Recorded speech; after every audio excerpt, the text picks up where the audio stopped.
La ligne de séparation est à une centaine de mètres de la petite ville de Stanitsa Luhanska.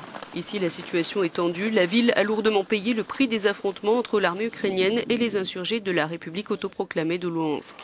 Et cela continue. Les Ukrainiens sont obligés de passer par ce point de contrôle pour se rendre d'un territoire à l'autre, de Stanitsa Luhanska dans la zone contrôlée par Kiev à celle des rebelles pro-russes et vice-versa.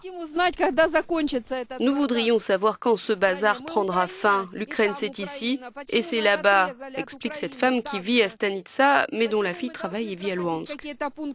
Nous voulons savoir pourquoi ils ont coupé cette partie de l'autre, pourquoi on doit passer par ce checkpoint avec des passeports ukrainiens. Je suis ukrainienne, mes enfants sont ukrainiens et ils n'y sont pour rien si ces terroristes ont pris le pouvoir. Il fait froid, souvent en dessous de zéro, et côté Stanitsa, des tentes ont été installées pour offrir aux gens de quoi attendre au chaud, prendre un café, un thé. Les gens passent en moyenne 1 heure à attendre ici, des deux côtés du point de contrôle.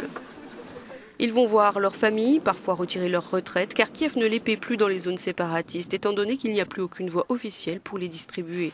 Ils vont aussi acheter et vendre des produits. Les prix sont au moins 2 tiers plus élevés côté rebelles. Avant la guerre, Stanitsa produisait des légumes, mais nombre d'exploitations agricoles ont été détruites par les bombardements. Nous faisions pousser des tomates et des concombres, c'était notre revenu. Nous les vendions à Luhansk, pas seulement, mais principalement. Mais maintenant, nous ne pouvons plus rien faire pousser, plus rien vendre. Nous ne pouvons plus vivre ici, donc nous avons déménagé chez notre fille. Lourdement bombardée pendant la phase la plus dure du conflit, Stanitsa Luhanska doit être reconstruite. L'UNHCR est venu jusqu'ici fournir des matériaux à ceux dont les maisons sont réparables, tuiles, briques, bois, ciment, fenêtres et clous. Nous avons d'abord mené des projets pilotes à Lysychansk, sur l'ancienne ligne de front. Il reste des maisons debout et les conditions permettent vraiment de travailler en sécurité.